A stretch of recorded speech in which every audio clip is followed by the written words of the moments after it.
আসসালামু আলাইকুম। স্কুল ম্যাথমেটিক্সে তোমাদেরকে স্বাগতম। আমি জান্নাতুল ফেরদৌস হুমায়রা। আজকে আমি তোমাদেরকে বাংলা প্রথম পত্রের অতিথির গল্প প্রথম গল্পটা বা গদ্যটা পড়াবো। চলো তাহলে ক্লাসটি শুরু করি। আচ্ছা, আমাদের গল্পের নাম হচ্ছে অতিথির স্মৃতি। ঠিক আছে, গল্পের লেখককে গল্প লিখেছেন শরৎচন্দ্র চট্টোপাধ্যায়। ঠিক আছে, আমাদের গল্পের নাম অতিথির স্মৃতি, লিখেছেন শরৎচন্দ্র চট্টোপাধ্যায়। আমরা গদ্য বা পদ্য যেটাই পড়ি না কেন, আমরা অবশ্যই গদ্য হলে লেখকের নাম এবং পদ্য হলে কবিতার কবির নাম আমরা খুব ভালো করে মুখস্থ করব, সঠিক বানান সহ। ঠিক আছে, তো অতিথির স্মৃতি, অতিথি বলতে আমরা কি বুঝি? অতিথি মানে হচ্ছে কি আমাদের গেস্ট। ঠিক আছে, আর এখানে শরৎচন্দ্র চট্টোপাধ্যায় তার একজন বিশেষ অতিথি বা তার একজন বিশেষ গেস্টের সাথে একটা সম্পর্ক বা গেস্টের সাথে দেখা সাক্ষাৎ নিয়ে এটার ওপর তার যে স্মৃতিটা করে তিনি একটা গল্প লিখেছেন। ঠিক আছে, তার সেই অতিথির কথা মনে করে বা অতিথির কথা তার যাতে লিখে রাখলে যাতে এটা লিপিবদ্ধ থাকে এবং তিনি এটা পড়লে বা দেখলে যেন বুঝতে পারেন যে ওই সময়ের ওই ঘটনাটা হয়েছিল, তো সেটার জন্য তিনি গল্পটা লিখে রেখেছেন এবং এটার নাম হচ্ছে অতিথির স্মৃতি। ঠিক আছে, মানে আমাদের গেস্ট এবং তার সাথে যা যা কাহিনী হয়েছিল সেটা নিয়ে তার স্মৃতিমূলক একটা গল্প। ঠিক আছে, তো দেখো, আমরা সব সময় চেষ্টা করব যে আমরা গদ্য পড়ি বা পদ্য পড়ি, যেটাই পড়ি না কেন, প্রথমে আমরা পাঠ পরিচিতিটা পড়ে নিব। পাঠ পরিচিতি পড়লে কি হবে, আমরা সেই গল্প বা কবিতা সম্পর্কে কি বলা হয়েছে সেটার মূল ভাবটা জেনে যাব। তাহলে গল্পটা বা কবিতাটা পড়তে আমাদের সুবিধা হবে, বুঝতে সুবিধা হবে। তো প্রথমে আমরা পাঠ পরিচিতি পড়ব, তারপরে পড়ব শব্দার্থ টিকা। শব্দার্থে কিন্তু কঠিন কঠিন কিছু শব্দ থাকলে গল্পের ভেতর বা কবিতার মধ্যে যদি কঠিন কঠিন কিছু শব্দ থাকে, সেটার বিশ্লেষণটা, সেটার অর্থটা পড়ে নিলে আমাদের জন্য কিন্তু গল্পটার ভিতরে সকল অর্থ বোঝা খুব সহজ হয়ে যায় বা কবিতার ভিতর সকল অর্থ বোঝা সহজ হয়ে যায়। তাই শুধু এই গল্পে না, যেই গল্প বা যে কবিতায় তোমরা পড়ো না কেন, প্রথমে পাঠ পরিচিতি পড়ে নিবে, শব্দার্থ ও টিকা পড়ে নিবে, তারপর মূল গল্প বা মূল কবিতায় প্রবেশ করে তারপর সেই কবিতাটা পড়বে। ঠিক আছে, তাহলে কিন্তু কবিতা বুঝতে তোমাদের কোনো সমস্যাই হবে না। এরপর আমরা লেখক পরিচিতি পড়বো। লেখক পরিচিতি থেকে কিন্তু অনেক আমাদের এমসিকিউ চলে আসে, আর আমাদের বৃত্তি পরীক্ষায় কিন্তু আমাদের বাংলা থেকে এবং বাংলার গদ্য থেকে 5টা আমাদের এমসিকিউ থাকবে বা বহু নির্বাচনী প্রশ্ন থাকবে। সেটা ভালো করে পারার জন্য আমাদের অবশ্যই লেখক পরিচিতি থেকেও ভালো করে পড়তে হবে, কারণ লেখক পরিচিতি থেকে অনেকগুলো আসার সম্ভাবনা আছে, অনেকগুলো এমসিকিউ, এবং এখান থেকে আমাদের বেশি ভুল হয়ে যায়। তাই আমরা চেষ্টা করব লেখক পরিচিতিটা ভালো করে পড়ার, ভালো করে মনে রাখার। আর বাংলায় সৃজনশীল বর্ণনামূলক প্রশ্নে কিন্তু দেখা যায় এবং নির্মিত অংশে কিন্তু টিচাররা তাদের হাতে নাম্বারটা রেখে আমাদেরকে মার্কিং করে, কিন্তু আমরা যদি আমাদের বহু নির্বাচনী প্রশ্নে সঠিক লিখি বা সঠিক দাগিয়ে আসে আমাদের এমসিকিউ গুলো, তাহলে কিন্তু আমাদের সেখানে 20-এ 20 পাওয়াই সম্ভব। সেজন্য আমরা চেষ্টা করব আমাদের যেন এমসিকিউ একটাও ভুল না হয়, আমরা একদম 20-এ 20 এমসিকিউতে উত্তর করতে পারি। এরপরে মূল গল্প আমরা ভালো করে বুঝে বুঝে পড়বো লাইন টু লাইন, যাতে মূল গল্প থেকে আমাদের সৃজনশীল, অনুধাবন, ক মার্কেট যেটাই আসুক না কেন, আমরা যেন সেটা ভালো করে সঠিকভাবে উত্তর করতে পারি। এরপর আমরা অনুশীলনী সমাধান করব এবং অতিরিক্ত কিছু প্রশ্ন আমি তোমাদেরকে দেখাবো। সেই প্রশ্নগুলো তোমরা বুঝে বুঝে বাসায় নির্দিষ্ট সময় নিয়ে তোমরা সেটা লিখবে, যাতে পরীক্ষায় এখান থেকে আমাদের সৃজনশীল আসলে আমরা খুব ভালো করে উত্তর করে আসতে পারি। গল্পটা কিন্তু সহজ, কঠিন কিছু না, সেজন্য এখান থেকে আমাদের আসলে পারতেই হবে। ঠিক আছে, তো চলো আমরা আমাদের গল্পের পাঠ পরিচিতি বা মূল ভাবটা দেখে নিই। ঠিক আছে, শরৎচন্দ্র চট্টোপাধ্যায়ের দেওঘরের স্মৃতি গল্পটির নাম পাল্টে এবং ঈষৎ পরিমার্জনা করে এখানে অতিথির স্মৃতি হিসেবে সংকলন করা হয়েছে। ঠিক আছে, দেখো, শরৎচন্দ্র চট্টোপাধ্যায়ের দেওঘরের স্মৃতি এই গল্পটির নাম পাল্টে, ঠিক আছে, দেওঘরের স্মৃতি গল্পটির নাম পাল্টে ঈষৎ পরিমার্জনা। ঈষৎ পরিমার্জনা মানে হচ্ছে অল্প কিছু পরিবর্তন করে বা পরিমার্জন করে। ঠিক আছে, অল্প কিছু পরিবর্তন করে এখানে অতিথির স্মৃতি হিসেবে সংকলন করা হয়েছে। তাহলে এখান থেকে যদি আমাদের প্রশ্ন আসে যে অতিথির স্মৃতি কোন গল্প থেকে নেওয়া হয়েছে বা কোন গল্পর অংশ, ঠিক আছে, তখন আমরা কিন্তু উত্তর লিখবো যে দেওঘরের স্মৃতি। ঠিক আছে, তখন আমাদের উত্তর হবে কি দেওঘরের স্মৃতি। ওকে, এরপরে দেখো, মানবেতর একটি প্রাণীর সঙ্গে একটি অসুস্থ মানুষের কয়েক দিনের পরিচয়ের মধ্যে দিয়ে গড়ে ওঠা একটি মমত্বের সম্পর্কই এই গল্পের বিষয়। ঠিক আছে, মানবেতর একটি প্রাণীর সঙ্গে একটি অসুস্থ মানুষের কয়েকদিনের পরিচয়ের মধ্যে গড়ে ওঠা একটি মমত্বের সম্পর্কই এই গল্পের বিষয়। লেখক দেখিয়েছেন মানুষে মানুষে যেমন স্নেহ প্রীতির সম্পর্ক, অন্য জীবের সঙ্গেও মানুষের তেমন সম্পর্ক গড়ে উঠতে পারে। ঠিক আছে, মানুষে মানুষে যেরকম ভালো একটা সম্পর্ক বন্ধুত্ব হতে পারে, সেরকম মানুষের সাথে কিন্তু অন্যান্য জীবের যেমন কুকুর, বেড়াল, পাখি, ঠিক আছে, মাছ, এদের সাথেও কিন্তু ভালো সম্পর্ক হওয়া সম্ভব। কিন্তু সেই সম্পর্ক স্থায়ী রূপ পেতে বাধাগ্রস্ত হয় নানা প্রতিকূলতার কারণে। আবার এই সম্পর্কের সূত্র ধরে একটি মানুষ ওই জীবের প্রতি যখন মমতায় সিক্ত হয়, তখন অন্য মানুষের আচরণ হয়ে উঠতে পারে নির্মম। সম্পর্কের এই বিচিত্র রূপই তুলে ধরা হয়েছে এই গল্পে। ঠিক আছে, তার মানে আমরা বুঝতে পারলাম এই গল্পটার মূল ভাবটা কি, যে একটা অসুস্থ মানুষের সাথে, যে অসুস্থ মানুষটা হচ্ছে কি আমাদের লেখক শরৎচন্দ্র চট্টোপাধ্যায়, এবং তার সাথে একটা কুকুরের সুন্দর একটা বন্ধুত্বমূলক ভালো একটা ভালোবাসার সম্পর্ক, মমতার সম্পর্ক তৈরি হয়েছে। ঠিক আছে, এটাই এই গল্প সম্পর্কিত। এবং আমাদের এখান থেকে পাঠ পরিচিতি থেকে গুরুত্বপূর্ণ লাইন হচ্ছে কি, অতিথির স্মৃতি গল্পটি কোন গল্পের অংশ, তখন আমরা উত্তর করব কি দেওঘরের স্মৃতি। ঠিক আছে, দেওঘরের স্মৃতি। এবং এখান থেকে কিন্তু হুবহু তুলে দেওয়া হয়নি ঈষৎ বা অল্প, ঠিক আছে, একটু। ঈষৎ মানে হচ্ছে অল্প, অল্প কিছু, ঈষৎ মানে হচ্ছে অল্প, অল্প কিছু কিন্তু পরিমার্জন করে বা অল্প কিছু পরিবর্তন করে এখানে অতিথি স্মৃতি গল্প হিসেবে লেখা হয়েছে। ওকে, ক্লিয়ার? এরপরে দেখো শব্দার্থে চলে যাই। ভজন শব্দের অর্থ কি? ভজন শব্দের অর্থ ঈশ্বর বা দেবদেবীর স্তুতি। ঠিক আছে, স্তুতি বা মহিমা কীর্তন, প্রার্থনামূলক গান, প্রার্থনামূলক গান। আচ্ছা, ভজন মানে হচ্ছে যে হিন্দু বা সনাতন ধর্মের মানুষেরা দেবী বা দেবীর কাছে কিছু চাওয়ার জন্য বা কোনো কিছু প্রার্থনা করার সময় কি তারা গান গেয়ে গেয়ে প্রার্থনা করে। ঠিক আছে, সেটাকেই ভজন বলা হয়। ঠিক আছে, তারপরে হচ্ছে দোর। দোর হচ্ছে দুয়ার বা দরজা, দোর হচ্ছে দুয়ার বা দরজা, বাড়ির ফটক। কুঞ্জ, কুঞ্জ মানে হচ্ছে লতা পাতায় আচ্ছাদিত বৃত্তাকার স্থান বা উপবন। ঠিক আছে, দোর মানে হচ্ছে দরজা, আর হচ্ছে কুঞ্জ মানে হচ্ছে লতা পাতায় আচ্ছাদিত বৃত্তাকার স্থান, অর্থাৎ এটা একটা বনের মতো, তবে বনের মতো অনেক বড় না, বনের মতো দেখতে কিন্তু আকারে ছোট, অর্থাৎ বলা হচ্ছে কি উপবন। উপ মানে কি বনের থেকে ছোট বন। ঠিক আছে, সেটাকে আমরা কুঞ্জ বলছি, মানে লতা পাতায় ঘেরা একটা ছোট বন। বেরি বেরি, বেরি বেরি হচ্ছে একটা রোগের নাম, আর এই রোগটা হয়ে থাকে ভিটামিন বি এর অভাবে। ভিটামিন বি এর অভাবে আমাদের বেরি বেরি রোগ হয়। ঠিক আছে, ভিটামিন বি এর অভাবে বেরি বেরি রোগ হয়। আর এই বেরি বেরি রোগটা হলে মানুষের কি হয়, হাত পা কি হয়, ফুলে যায়, হাত পা ফুলে যাওয়ার একটা রোগ হচ্ছে বেরি বেরি। তো তোমার প্রশ্নে এমসিকিউতে বলতেই পারে যে কোন ভিটামিনের অভাবে বেরি বেরি রোগ হয়, তখন কিন্তু অপশনে দেয়া থাকলো vitamin A B C D, তখন আমাদের উত্তর দিতে হবে ভিটামিন বি। ঠিক আছে, ভিটামিন বি এর অভাবে বেরি বেরি রোগ হয়। আসামি মানে হচ্ছে কি আদালতে কোনো অপরাধের দায়ে অভিযুক্ত ব্যক্তিদেরকে নরমালি আসামি বলতে বুঝায়। আদালতে কোনো একটা অপরাধের জন্য হচ্ছে অভিযুক্ত ব্যক্তি, সেটাকে বলছে আসামি। নরমালি এটাই আমরা আসামি বলতে বুঝি, কিন্তু আমাদের এই গল্পে আসামি বলতে আসলে কারাগারের সেই আসামিদেরকে বোঝানো হয়নি, বোঝানো হয়েছে রোগাক্রান্তদের। ঠিক আছে, এখানে বোঝানো হয়েছে কাদেরকে, রোগাক্রান্তদের বোঝানো হয়েছে। পাণ্ডুর মানে হচ্ছে ফ্যাকাশে, পাণ্ডুর মানে হচ্ছে ফ্যাকাশে। অনেক সময় দেখবে যে মানুষের কি হয়, রক্ত স্বল্পতার কারণে শরীর হাত পা কি ফ্যাকাশে হয়ে যায়, তো সেই ফ্যাকাশেটার কথা বলা হচ্ছে। ঠিক আছে, ফ্যাকাশে মানে কেমন যেন সাদা সাদা হয়ে গেছে, দেখতে ভালো লাগছে না, অসুস্থ দেখে হয়েছে এরকম। ঠিক আছে, মালি, মালি মানে হচ্ছে মালা রচনাকারী বা মালাকর।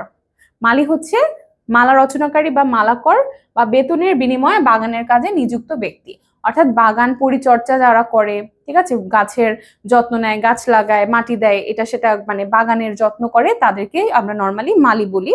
আর মালিনী হচ্ছে কি, মালির স্ত্রী। মালিনী হচ্ছে যে যে বাগান পরিচর্যা করছে সে হচ্ছে কি মালি, এবং এই মালির স্ত্রী বা ওয়াইফকে বলছি আমরা কি মালিনী।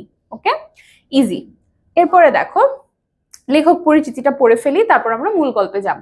শরৎচন্দ্র চট্টোপাধ্যায়ের 1876 সালে পশ্চিমবঙ্গের হুগলি জেলার দেবানন্দপুর গ্রামে জন্মগ্রহণ করেন।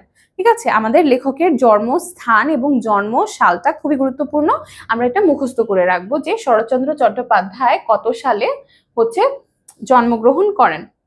তাহলে লেখক পরিচিতি থেকে আমরা অবশ্যই লেখকের জন্মসাল এবং কোন স্থানে তিনি জন্মগ্রহণ করেন সেটা ভালো করে মনে রাখবো। ঠিক আছে, আমাদের লেখক শরৎচন্দ্র চট্টোপাধ্যায় কত সালে জন্মগ্রহণ করেন? 1876 সালে। ঠিক আছে, 1876 সালে আমাদের শরৎচন্দ্র চট্টোপাধ্যায় কিন্তু জন্মগ্রহণ করেন। ওকে, 1876 সালে পশ্চিমবঙ্গের হুগলি জেলার দেবানন্দপুর গ্রামে তিনি জন্মগ্রহণ করেন, এবং তিনি মৃত্যুবরণ করেন হচ্ছে কত সালে?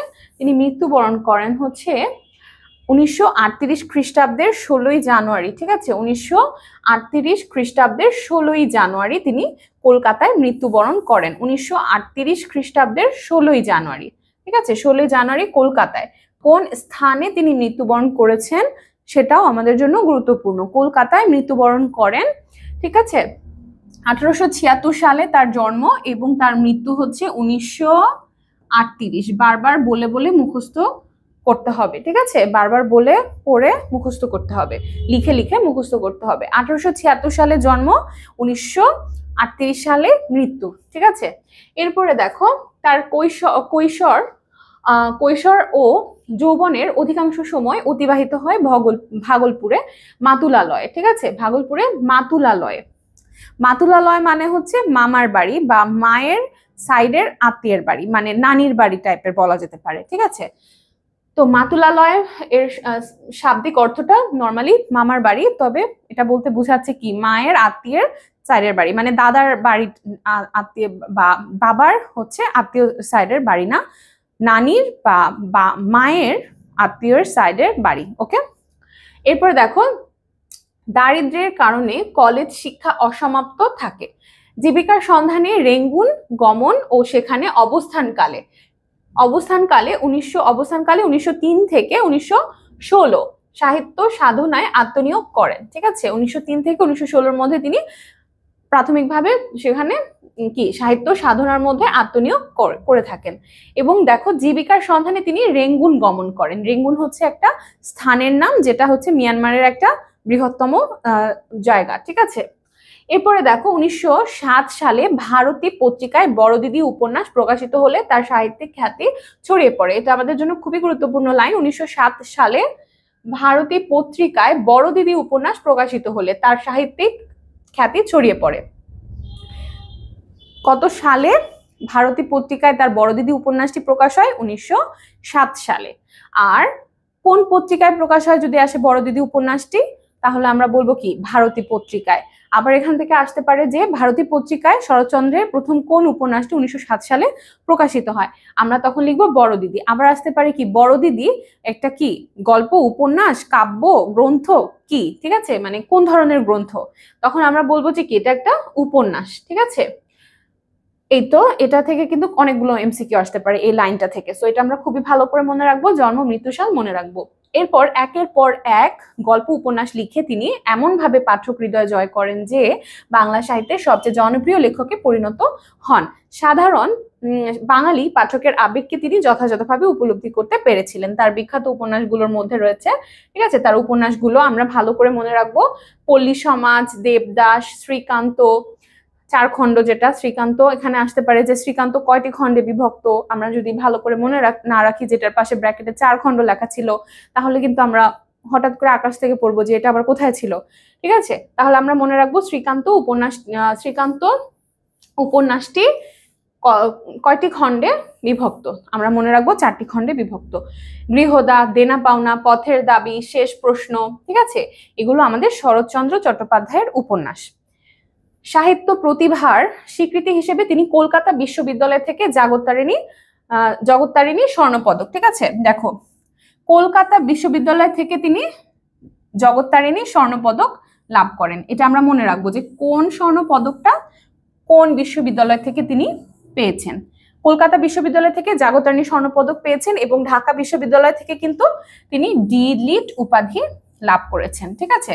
দেখো, আমরা মনে রাখবো তিনি হচ্ছে কি কলকাতা বিশ্ববিদ্যালয় থেকে জগত্তারিণী স্বর্ণপদক পেয়েছেন এবং ঢাকা বিশ্ববিদ্যালয় থেকে ডি.লিট উপাধি পেয়েছেন, ঠিক আছে।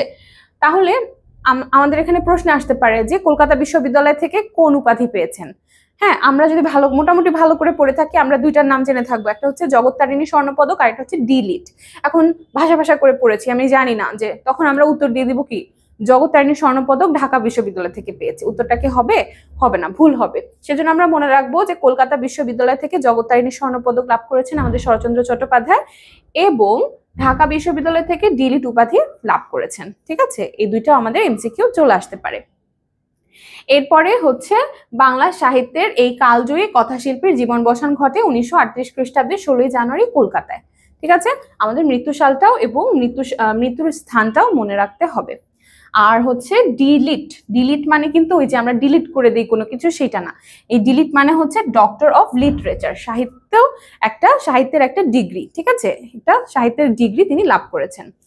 তাহলে আমাদের লেখক পরিচিতি থেকে যে লাইনগুলো আমি হাইলাইট করে দিয়েছি সেগুলো থেকে আমাদের এমসিকিউ বা বহু নির্বাচনী প্রশ্ন আসবে এবং এই লাইনগুলো আমরা খুব ভালো করে মুখস্থ করব যাতে এই লাইন থেকে ঘুরিয়ে পেঁচিয়ে কোনো বহু নির্বাচনী প্রশ্ন দিলে আমাদের কাছে সেটা পানির মতো সহজ মনে হয়, ঠিক আছে। এরপরে দেখো, আমাদের প্রত্যেকটা গল্প বা প্রত্যেকটা কবিতার একটা শিক্ষামূলক দিক থাকে বা একটা শিক্ষামূলক লাইন থাকে বা একটা শিক্ষার বিষয় থাকে। তো এই পাঠটা বা এই গল্পটা পড়ে আমরা আসলে কি শিখলাম, ঠিক আছে, এই পাঠের উদ্দেশ্যটা কি সেটা আমাদের পড়তে হবে। কারণ গত ক্লাসে আমি তোমাদেরকে দেখিয়েছি যে সৃজনশীল লেখার সময় আমরা ঘ নম্বরে যে শেষের দিকে ঘ নম্বরে এন্ডিং প্যারাতে আমরা একটা শিক্ষামূলক একটা বাক্য লিখবো, ছোট করে হলেও একটা শিক্ষামূলক বাক্য লিখবো যে মানে এই গল্প থেকে আমরা আসলে কি শিখেছি এবং উদ্দীপক এবং আমাদের পাঠ্য গল্প মিলিয়ে আমরা একটা তারপর এন্ডিং দিব, ঠিক আছে। এটা কিন্তু আমি তোমাদের বলেছি আগে। যারা সেই ক্লাসটি দেখোনি নমুনা প্রশ্নের বাংলা, সেই ক্লাসটি তোমরা দেখে নিতে পারো, আমাদের ইউটিউব চ্যানেলে আছে। এবং এই ক্লাসটি দেখলে কি হবে, তোমাদের আইডিয়া হবে নমুনা প্রশ্নটা আসলে কি ধরনের, ঠিক আছে। এর আগেও মান বন্টন নিয়ে আলোচনা করেছি, সেই মান বন্টনের উপরেই আমি একটা স্যাম্পল কোশ্চেন বানিয়েছি যাতে করে তোমাদের বুঝতে সুবিধা হয় যে বাংলার প্রশ্নটা তোমার বৃত্তি পরীক্ষায় কি রূপের হবে বা কি ধরনের হবে। ওকে, এরপরে দেখো, তাহলে আমাদের এই গল্পটা পড়ে পাঠের উদ্দেশ্যটা কি, আমরা এই গল্প থেকে কি শিখবো। এই গল্পে পাঠের মধ্য দিয়ে শিক্ষার্থীরা মানবেতর প্রাণীর প্রতি নিষ্ঠুরতা পরিহার করে সহানুভূতিশীল হবে, ঠিক আছে। এই গল্পে আমরা যদি এই গল্পটা পাঠ করি আমরা পশু বা আমাদের মানে অন্যান্য জীবের প্রতি সহানুভূতিশীল হব, ঠিক আছে। আমাদের মধ্যে একটু দয়া মায়া জন্ম হবে, আমরা কঠোর না হয়ে তাদের প্রতি একটু সহায় হব বা সহানুভূতিশীল আচরণ দেখাবো। এটাই হচ্ছে এই গল্পের পাঠের উদ্দেশ্য। ওকে, এই গল্প থেকে আমরা এটাই শিখি। তো এখন আমরা চলে যাব আমাদের মূল গল্পে। দেখো, তাহলে আমাদের মূল গল্পে প্রথমে কি বলা হয়েছে, চিকিৎসকের আদেশে দেওঘরে এসেছিলাম বায়ু পরিবর্তনের জন্য, ঠিক আছে। চিকিৎসকের আদেশে দেওঘরে এসেছিলাম বায়ু পরিবর্তনের জন্য, ঠিক আছে। বায়ু পরিবর্তনের জন্য, বায়ু পরিবর্তনে সাধারণত যা হয় সেও লোকে জানে, আবার আসেও। আমিও এসেছি। প্রাচীর ঘেরা বাগানের মধ্যে একটা বড় বাড়িতে থাকি, ঠিক আছে। বাড়িটার আকারটা কেমন এবং বাড়ির আশেপাশে মানে কিরকম পরিবেশ সেটা সম্পর্কেও আমরা এই লাইনের মাধ্যমে জানতে পারছি। রাত্রি 3টে থেকে, ঠিক আছে, রাত্রি 3টে থেকে কাছে কোথাও একজন গলা ভাঙা একঘেয়ে সুরে ভজন শুরু করে। ঘুম ভেঙে যায়, দোর খুলে বারান্দায় এসে বসি। ধীরে ধীরে রাত্রি শেষ হয়ে আসে, পাখিদের আনাগোনা শুরু হয়, ঠিক আছে। দেখতাম ওদের মধ্যে সবচেয়ে ভরে ওঠে দোয়েল, ঠিক আছে। এখানে আমরা কি দেখলাম, দেখতাম ওদের মধ্যে সবচেয়ে ভরে ওঠে দোয়েল। অন্ধকার শেষ না হতেই তাদের গান আরম্ভ হয়। তারপর একটি দুটি করে আসতে থাকে বুলবুলি, শ্যামা, শালিক, টুনটুনি পাশের বাড়ির আম গাছে, ঠিক আছে। কোথায় এই পাখিগুলো আসতে থাকে, কোন বাড়ির কোন বাড়ির কোন গাছে সেটা আমাদের মনে রাখতে হবে। এই বাড়ির বকুল কুঞ্জে পথের ধারের অশ্বত্থ গাছের মাথায় সকলকে চোখে দেখতে পেতাম না। ঠিক আছে, অশ্বত্থ গাছের মাথায় সকলকে চোখে দেখতে পেতাম না, কিন্তু প্রতিদিন ডাক শোনার অভ্যাসে মনে হতো যেন ওদের প্রত্যেককেই চিনি। মানে প্রতিদিন ওদের ডাক শুনে, পাখিগুলোর ডাক শুনে মনে হয় যে লেখকের খুব পরিচিত পাখিগুলো। ঠিক আছে, আচ্ছা এই লাইনে আমরা কি কি বিষয় বুঝিনি সেটা দেখি। চিকিৎসকের আদেশে দেওঘরে এসেছিলাম বায়ু পরিবর্তনের জন্য। মানে লেখকের হচ্ছে বায়ু পরিবর্তনের দরকার। বায়ু পরিবর্তন বলতে কি বোঝাচ্ছে? স্থান পরিবর্তন। ঠিক আছে, অনেক সময় আমাদের অনেক ধরনের অসুখ হয় বা রোগ হয়। এই রোগ হলে চিকিৎসকের কাছে গেলে চিকিৎসক বলে যে ধরো অনেক একটা রোগ হয়েছে, চিকিৎসকের কাছে যাচ্ছি, ওষুধ দিচ্ছে, রোগটা থেকে রিকভারি করতে পারছি না আমরা, তখন চিকিৎসক আমাদের পরামর্শ দেয় যে আপনি যেখানে বসবাস করেন, যেখানে আপনি থাকেন, সেখান থেকে আপনি আপনার স্থানটা পরিবর্তন করে অন্য কোথাও থেকে ঘুরে আসেন, খোলামেলা একটা জায়গা থেকে কিছুদিন থেকে ঘুরে আসেন, দেখবেন আপনার শরীরটা ভালো লাগবে। তো সেরকমই সেটাকেই বায়ু পরিবর্তন বলা হয়। বায়ু পরিবর্তনের অর্থ হচ্ছে কি? স্থান পরিবর্তন। ঠিক আছে, স্থান পরিবর্তন। ওকে, বায়ু পরিবর্তনের অর্থ হচ্ছে স্থান পরিবর্তন। আর চিকিৎসকের আদেশে মানে আমাদের ডক্টর লেখককে কি করেছে? ডক্টর লেখককে আদেশ দিয়েছে যে আপনি একটু বায়ু পরিবর্তন করে আসেন। সেই বায়ু পরিবর্তনের জন্য তিনি কি করেছেন? দেওঘরে এসেছেন। দেওঘর হচ্ছে একটা স্থানের নাম। ঠিক আছে, বায়ু পরিবর্তন সাধারণত যা হয় সে লোকে জানে। আমরা জানি বায়ু পরিবর্তনে নর্মালি কি হয়। ঠিক আছে, আবার আসেও, মানে মানুষজন জানে এবং বায়ু পরিবর্তন করতে মানুষ যায়। আমিও এসেছি প্রাচীর ঘেরা। আমিও এসেছি বলতে এখানে কি লেখক নিজেকে বলছে যে মানে আমিও বায়ু পরিবর্তনের জন্যই এসেছি। কিরকম জায়গায় তিনি এসেছেন? বড় বাড়িতে থাকেন এবং বাড়িটি হচ্ছে কি প্রাচীর ঘেরা, এটা বাগানের মধ্যে সেই বাড়িটা। ঠিক আছে, বড় বাড়ি এবং প্রাচীর ঘেরা বাগানের মধ্যে সেই বাড়িটা। এরপরে হচ্ছে রাত্রি 3টে থেকে কাছে কোথাও একজন গলা ভাঙা একঘেয়ে সুরে ভজন শুরু করে। রাত কয়টা থেকে বা কখন থেকে একজন গলা ভাঙা সুরে ভজন শুরু করে? আমাদের কিন্তু এই জিনিসগুলো খুব ভালো করে মনে রাখতে হবে। রাত্রি 3টে বা রাত 3টা বাজে থেকে। ঠিক আছে, রাত 3টা থেকে এক ঘেয়ে বা এক ঘেয়ে হচ্ছে এক গলা ভাঙা সুরে ভজন শুরু করে। ঠিক আছে, আমরা কেন এত খুঁটিনাটি বিশ্লেষণ করে পড়ছি? কারণ আমরা হচ্ছে স্কলারশিপের জন্য পড়ছি, আমাদের ক্লাস 8-এর আমাদের স্কলারশিপ 2025 এর জন্য পড়ছি, তাই না? স্কলারশিপ তো এমনি এমনি দিয়ে দিবে না, অনেকগুলো মানুষের মধ্যে তোমার কম্পিটিশন, অনেকগুলো স্টুডেন্টের সাথে তোমার কম্পিটিশন, এবং সব স্টুডেন্টরাই কি মেধাবী এবং ভালো স্টুডেন্ট। তাহলে তুমি যদি এরকম খুঁটিনাটি ভালো করে না পড়ো, এমসিকিউতে ভিতর থেকে একটা চলে আসলে তুমি পারবে না। এজন্য আমরা একদম লাইন টু লাইন বুঝে বুঝে পড়তেছি এবং কোন কোন জায়গা থেকে আমাদের এমসিকিউ আসতে পারে সেটাও পড়ছি। আমি এখানে গল্প যখন পড়াবো তোমাদেরকে বা কবিতা যখন পড়াবো, আমি কবিতা বা গল্প বুঝানোর সাথে সাথে কি কি এমসিকিউ আসতে পারে সেটা তোমাদেরকে বলে দিব। ঠিক আছে, আমি আলাদা করে এমসিকিউ একটা একটা করে পড়াবো না, সেটা একটা একটা করে পড়ালে তোমার একটাই পড়া হবে। আমি 10টা পড়ালে শুধুমাত্র 10টা পড়া হবে। কিন্তু আমি যদি পুরো গল্পটা খুঁটিনাটি বিশ্লেষণ করে পড়াই, এখান থেকে 100টা এমসিকিউ আসলে 100টাই তুমি পারবে। ঠিক আছে, বা এখান থেকে যতগুলো এমসিকিউ আসা সম্ভব সবগুলোই তুমি বুঝতে পারবে এবং মুখস্থও তোমাদের হয়ে যাবে। ওকে, এই জন্য আমি একটা একটা করে পড়াচ্ছি না এমসিকিউ, আমি পুরো গল্পটা থেকে যা যা এমসিকিউ হতে পারে আমি বলে যাব। ওকে, তাহলে দেখো রাত 3টার সময় কিন্তু ভজন শুরু হয় এবং কিরকম ভজনটা? গলা ভাঙা একঘেয়ে সুরে ভজন শুরু হয়। আমাদের এমসিকিউ চলে আসতে পারে ভজন হচ্ছে কিরকম শোনায়, রাত 3টার সময় যে ভজন হয় সেটা কিরকম শোনায়। তখন আমরা অপশন থেকে এটা চুজ করে নিব যে গলা ভাঙা একঘেয়ে সুর। ঠিক আছে, এরপরে দেখো, আর ভজন মানে তো শব্দার্থ থেকে আমরা জানতেই পেরেছি যে প্রার্থনার গান, বা হিন্দু বা সনাতন ধর্মে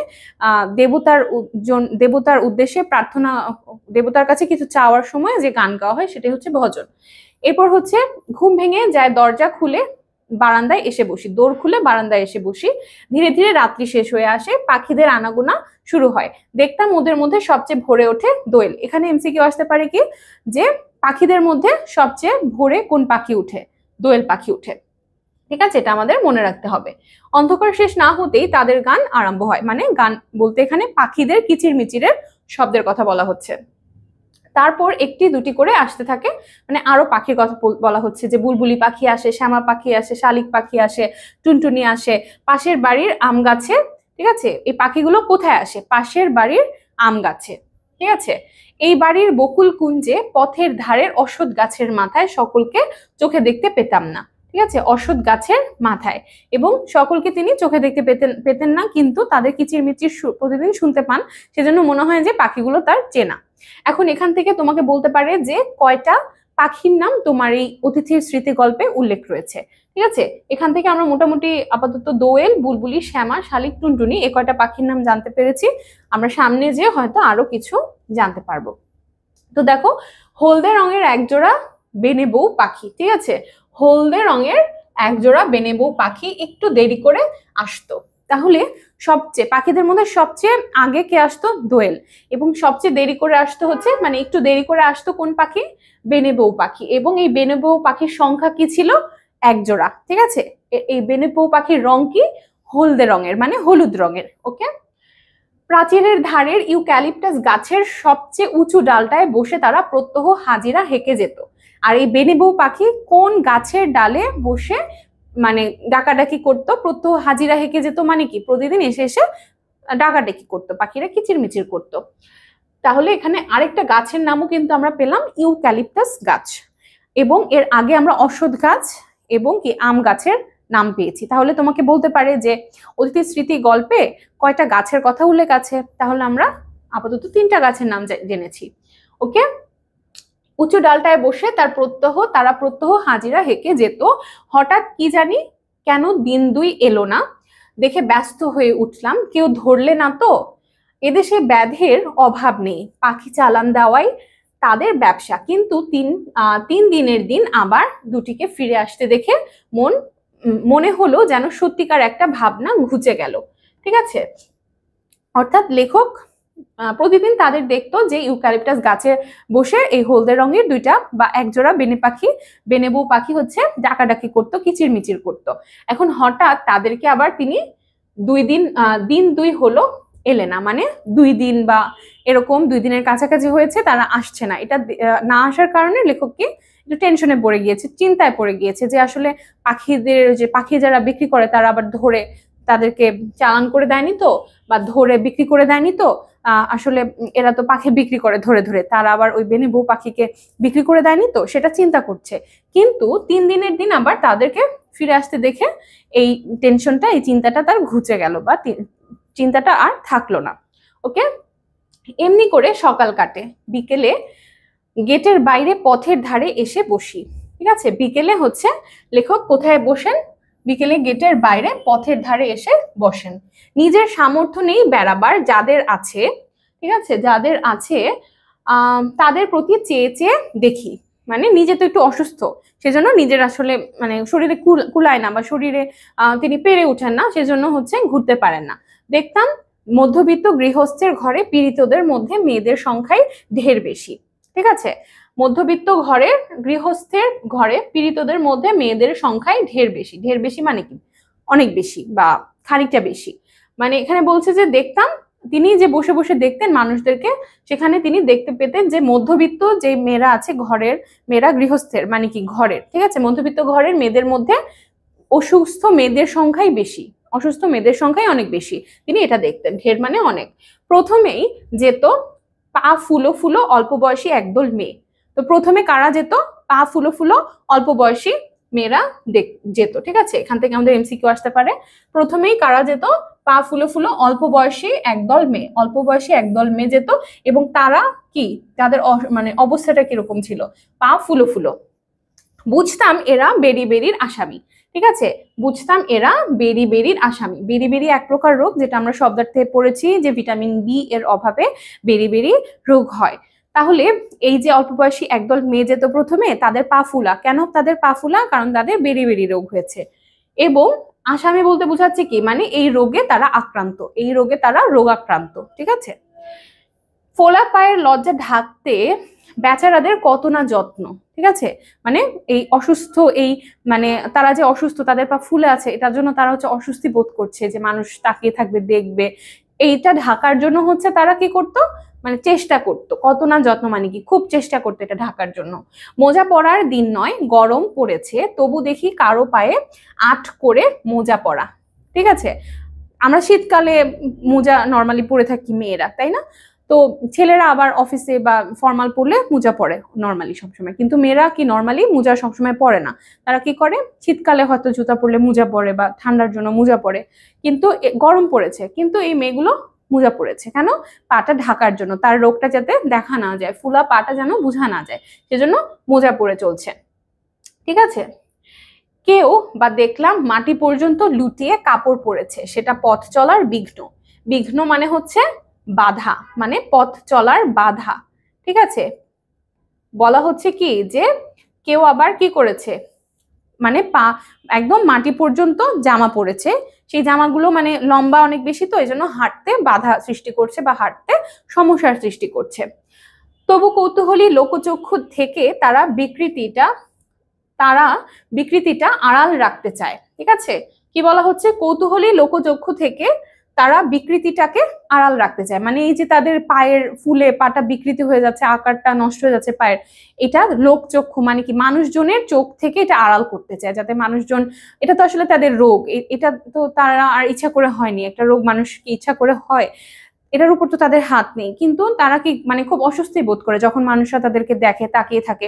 এজন্য তারা কি করছে, এটা আড়াল করার জন্য বা লুকিয়ে রাখার জন্য, লোকচক্ষুর আড়াল থেকে লুকিয়ে রাখার জন্য তারা মোজা পরিধান করছে গরমের মধ্যে, বা লম্বা লম্বা জামা পরছে, যেটা তাদের আসলে হাঁটতেও অসুবিধা হচ্ছে, তাও তারা পরে আছে শুধুমাত্র পায়ের এই রোগটাকে ঢেকে রাখার জন্য। ঠিক আছে। এবং কারদের কাছ থেকে ঢেকে রাখার জন্য, লোকচক্ষুর আড়াল থেকে ঢেকে রাখার জন্য। ঠিক আছে। তাহলে কি হলো, যে তারা আসলে লোকচক্ষুর আড়াল থেকে এটাকে ঢেকে রাখতে চায়। আর সবচেয়ে দুঃখ হতো আমার একটা দরিদ্র ঘরের মেয়েকে দেখে। ঠিক আছে। লেখকের সবচেয়ে বেশি দুঃখ হতো কাকে দেখে? একটা দরিদ্র ঘরের মেয়েকে দেখে। সে একলা যেত, সঙ্গে আত্মীয় স্বজন নেই, শুধু তিনটি ছোট ছোট ছেলে মেয়ে। একটা মেয়েকে দেখে লেখকের খুব বেশি দুঃখ হতো, সেই দরিদ্র ঘরের মেয়ে, এবং সে হচ্ছে একা একা যেত, সঙ্গে আত্মীয় স্বজন কেউ নেই। ঠিক আছে। শুধুমাত্র তিনটি ছোট ছোট ছেলে মেয়ে। এই মেয়েটার কি ছিল? তিনটি ছোট ছোট ছেলে মেয়ে। সেই মেয়েটার কয়টি ছেলে মেয়ে ছিল? তিনটি। ঠিক আছে। আমরা এগুলো মনে রাখবো যে সেই মেয়েটার হচ্ছে তিনটি ছোট ছোট ছেলে মেয়ে ছিল। এরপরে দেখো, বয়স বোধ করি 24-25, কিন্তু দেহ যেমন শীর্ণ, মুখ তেমনি পাণ্ডুর। পাণ্ডুর শব্দের অর্থ আমরা শিখেছি। পাণ্ডুর মানে হচ্ছে কি? ফ্যাকাশে। পাণ্ডুর মানে হচ্ছে ফ্যাকাশে, মানে দেখে মনে হচ্ছে গায়ের হচ্ছে রংটা কেমন যেন ফিকে হয়ে গেছে, ফ্যাকাশে হয়ে গেছে। ঠিক আছে। শীর্ণ মানে হচ্ছে মানে মুখ জরাজীর্ণ। ঠিক আছে। এরপর বলা হচ্ছে কি, বয়স বোধ করি 24-25, মানে মেয়েটার বয়স অনুমান করছেন লেখক যে 24-25 হবে। ঠিক আছে। এরপর বলা হচ্ছে কোথাও যেন এতটুকু রক্ত নেই, মানে মনে হচ্ছে শরীরে রক্ত স্বল্পতা, এই জন্য শরীরটা ফ্যাকাশে ফিকে হয়ে গিয়েছে, এবং দেহটা হচ্ছে ফ্যাকাশে, এবং মুখটা হচ্ছে কি শীর্ণ। ঠিক আছে। শক্তি নেই নিজের দেহটাকে টানবার, তবু সবচেয়ে ছোট ছেলেটি তার কোলে। ঠিক আছে। তার আসলে নিজের দেহকেই সে ঠেলে নিয়ে যেতে পারছে না, কিন্তু তার ছোট ছেলেটা আবার তার কোলে। সে তো আর হাঁটতে পারে না, অথচ আসবারও ঠাঁই নেই। কি ক্লান্তই না মেয়েটির চোখের চাহনি, মানে মেয়েটির চোখের, মানে চোখ দিয়ে যে চাইছে সবকিছু দেখছে। ঠিক আছে। চোখের চাহনি মানে কি? চোখ দিয়ে যে দেখছে, সেই চোখে দেখে বোঝা যাচ্ছে চোখটা, যে চোখের মধ্যেই ক্লান্তির ভাব, ক্লান্তির ছায়া যেন হচ্ছে। আমাদের যখন কি ক্লান্ত লাগে, ঘুম আসে, মানে ঘুমের ঢলে পড়ে যায়, তখন চোখটা কি, এখন যেরকম আমরা খুব উৎফুল্ল আছি সেরকম চোখটা তখন থাকে, তখন চোখটা হচ্ছে নিভু নিভু হয়ে যায়, এরকম যেন ঢুলে পড়ে যাচ্ছে ঘুমে, বা চোখটা যেন খুলতেই চাচ্ছে না, এরকম একটা ক্লান্তি লাগে, তাই না? তো সেরকম ক্লান্তির কথাই বলা হচ্ছে, যে চোখে ফুটে উঠেছে তার ক্লান্তিগুলো। সেদিন সন্ধ্যার তখনও দেরি আছে, দেখি জন কয়েক বৃদ্ধ ব্যক্তি ক্ষুধা হরণের কর্তব্যটা সমাধা করে যথাদ্রুত পদেই বাসায় ফিরছেন। ঠিক আছে। সম্ভবত এরা বাত ব্যাধিগ্রস্ত, সন্ধ্যার পূর্বেই এদের ঘরে প্রবেশ করা প্রয়োজন। বাত ব্যাধিগ্রস্ত মানে কি? বাতের ব্যথায় আক্রান্ত। ঠিক আছে। আমাদের অনেক সময় নানি দাদি আমরা শুনি যে তাদের খুব বাতের ব্যথা। বাতের ব্যথা মানে কি? শরীরের জয়েন্টে জয়েন্টে হাড়ের মধ্যে ব্যথা। ঠিক আছে। সেটাকে বাতের মানে বাত রোগ বলা হয়ে থাকে, হাড়ের ব্যথা। ঠিক আছে। বাত রোগ, বাত ব্যাধিগ্রস্ত মানে কি? বাত রোগে হচ্ছে তারা আক্রান্ত, বাত রোগে আক্রান্ত। ঠিক আছে। মানে সেদিন আবার সন্ধ্যায় তখনো দেরি আছে, মানে সন্ধ্যা এখনো হয়নি, আর একটু সময় পরে সন্ধ্যা হবে। কিন্তু দেখি জন কয়েক বৃদ্ধ ব্যক্তি ক্ষুধা হরণের কর্তব্যটা সমাধা করে, মানে কি জন কয়েক মানে কি কয়েকজন বৃদ্ধ ব্যক্তি তাদের খিদাটা মানে কি করছেন, খাচ্ছেন, খিদাটা মেটাচ্ছেন। হরণ মানে কি, খিদা মেটানো, ঠিক আছে। হরণ করে তার এই মানে খিদা হরণ বা ক্ষুধার জ্বালাটা মেটানো, এটাও তো একটা দায়িত্ব, তাই না? আমরা প্রতিদিন 3 বেলা করে খাই, বা আরো বেশি, বা 4 বেলা অনেক সময় আমরা খাই স্ন্যাক্স সহ। তাহলে কি হয়, আমরা তখন কি, এটা আমাদের খাওয়া দাওয়াকে একটা কর্তব্যের মধ্যে পড়ছে। তো লেখক সেই সেটাকে খাওয়া দাওয়াটাকে কর্তব্য বলছে, যে কর্তব্যটা সমাধা করে, সমাধা মানে কি সমাধান বা শেষ করে, ঠিক আছে। কর্তব্যটা সমাধান বলতে কি, সমাধা বলতে কি শেষ করে, যথা দ্রুত পদে, দ্রুত পদেই মানে কি তাড়াতাড়ি পা ফেলে হেঁটে, ঠিক আছে। তাড়াতাড়ি পদ মানে পা, দ্রুত মানে তাড়াতাড়ি, পদ মানে পা, মানে তাড়াতাড়ি পা ফেলে হাঁটছেন, যাতে করে বাসায় ফেরার তাড়াটা এখানে বোঝা যাচ্ছে। তারা কেন বাসায় তাড়াতাড়ি ফিরতে চাচ্ছেন, কারণ লেখক বলছেন যে সম্ভবত তারা বাত ব্যাধিগ্রস্ত, মানে সম্ভবত তাদের বাত রোগে আক্রান্ত তারা। সন্ধ্যার পূর্বেই এদের ঘরে প্রবেশ করা প্রয়োজন, মানে সন্ধ্যার আগে এরা ঘরে প্রবেশ করতে যেতে চাচ্ছে। তাদের চলন দেখে ভরসা হলো, ভাবলাম যাই আমিও একটু ঘুরে আসি গে। লেখক মানে তাদেরকে দেখে একটু কি হলেন, একটু ভরসা পেলেন যে তারা তো রোগাক্রান্ত, তাও তাড়াতাড়ি করে বাসায় ফেরার একটা তাড়া আছে তারা। তাহলে তাদেরকে দেখে লেখকেরও মনে হলো যে আমি একটু বাইরে থেকে ঘুরে আসি গে। সেদিন পথে পথে অনেক বেড়ালাম, অন্ধকার হয়ে এলো, ভেবেছিলাম আমি একাকী। হঠাৎ পেছনে চেয়ে দেখি একটি কুকুর আমার পেছনে চলেছে, ঠিক আছে। একটি কুকুর, লেখকের পেছনে কে ছিল, একটা কুকুর। বললাম কিরে যাবি আমার সঙ্গে। লেখক কি কুকুরের সাথে কথা বলছে, বলছে যে কিরে আমার সাথে যাবি, অন্ধকার পথটায় বাড়ি পর্যন্ত পৌঁছে দিতে পারবি। সে দূরে দাঁড়িয়ে লেজ নাড়তে লাগলো। বুঝলাম সে রাজি আছে। বললাম তবে আয় আমার সঙ্গে, ঠিক আছে। মানে সেদিন রাতে তাহলে লেখকও সেই সন্ধ্যাবেলা বের হয়েছে ঘুরতে ঘুরতে, মোটামুটি রাত হয়ে গেছে। তো বাড়ি ফিরতে যখন বাড়ি ফেরার পথে তিনি ভাবলেন যে আমি একাই বাড়ি ফিরছি, কিন্তু পিছনে তাকে দেখলেন যে না, তার সাথে আছে একটা কুকুর। এই কুকুরটাকে তিনি তখন বললেন যে কি রে, তুই আমার সাথে বাড়ি যাবি, আমাকে পৌঁছে দিয়ে আসবি। তখন কুকুর তার কথা বলতে পারে না, সে কিভাবে সাড়া দিচ্ছে, ল্যাজ নেড়ে নেড়ে সাড়া দিচ্ছে, ঠিক আছে। বললাম তবে আয় আমার সঙ্গে। পথের ধারের একটা আলোতে দেখতে পেলাম কুকুরটার বয়স হয়েছে, ঠিক আছে। পথের ধারে আলোতে লেখক তখন বুঝতে পারলেন যে কুকুরটার বয়স হয়েছে, কিন্তু যৌবনে একদিন শক্তি সামর্থ্য ছিল। মানে যখন তার একটু অল্প বয়স ছিল তখন দেখা গেছে যে ও বেশ ফিট বা স্ট্রং একটা কুকুর ছিল, ঠিক আছে। তাকে অনেক কিছু প্রশ্ন করতে করতে বাড়ির সম্মুখে এসে পৌঁছালাম, ঠিক আছে। আমাদের কি আমাদের এই জীবগুলো, এই প্রাণীগুলো কিন্তু কথা বলতে পারে না, কিন্তু তাদের একটা মমতা বুঝার একটা ইঙ্গিতপূর্ণ ভাষা আছে। যারা আমরা কুকুর বিড়াল পালি, ঠিক আছে, তারা আমরা বুঝি যে আসলে তারা আমাদের সাথে কি করছে, কমিউনিকেট করছে। তারা কথা বলতে পারে না, তারপরেও তারা যেন লেজ নাড়িয়ে বা তাদের চোখের ভঙ্গিমা দিয়ে তারা কি করছে, আমাদের সাথে কমিউনিকেট করছে, আমাদের মমতাটা যেন বোঝার চেষ্টা করছে। তো লেখক জানে যে কুকুর আসলে কথা বলতে পারে না, কিন্তু কি করছে, লেখক তার লেখকের মমতাটা কুকুর বুঝতে পারছে, সেজন্য সে কি লেজ নাড়ছে, ঠিক আছে। এরপরে দেখো, গেট খুলে দিয়ে ডাকলাম ভেতরে আয়, আজ তুই আমার অতিথি, ঠিক আছে। সে বাইরে দাঁড়িয়ে ল্যাজ নাড়তে লাগলো, কিছুতে ভেতরে ঢোকার ভরসা পেল না। কুকুরটা হচ্ছে কি ভেতরে ঢোকার ভরসা পেল না, কারণ কি প্রথম দিন একটা মানুষের ঘরে ঢুকবে, এখন তার একটা ভয় কাজ করে যে কি না কি, সেও তো একটা প্রাণী, একটা জীব, তাই না? আমাদের যেরকম হঠাৎ করে একটা নতুন মানুষের বাসায় প্রথম দিন গেলে আমরা অনেক ফ্রি হইতে পারি না, তো সেরকম কুকুরটারও একই অবস্থা। সে আসলে ভিতরে ঢুকবে কি ঢুকবে না বুঝতে পারছিল না, ভরসা পেল না। আলো নিয়ে চাকর এসে উপস্থিত হলো, ঠিক আছে। আলো নিয়ে কে আসলো, চাকর এসে উপস্থিত হলো। গেট বন্ধ করে দিতে চাইলে বললাম না, খোলাই থাক, যদি আসে ওকে খেতে দিস। ঘন্টাখানেক পর খোঁজ নিয়ে জানলাম সে আসেনি, কোথায় চলে গেছে। তো লেখক দেখলো যে আলো নিয়ে তার চাকর আসছে এবং চাকর এসে গেটটা বন্ধ করে দিতে চাইলো। লেখক বললো যে গেট বন্ধ করার দরকার নেই, যদি কুকুরটা ভিতরে আসতে চায় তো আসবে, গেট খোলা থাকুক, আর যদি আসে তাহলে তুই খাবার দিস। এটা হচ্ছে চাকরকে বলে রেখেছে, ঠিক আছে। তো ঘন্টা খানেক মানে হচ্ছে কি কয়েক ঘন্টা পর হচ্ছে লেখক কি করছে, লেখক হচ্ছে খোঁজ নিতে গিয়েছে যে কুকুরটার কি অবস্থা, এসেছে নাকি, খেয়েছে নাকি।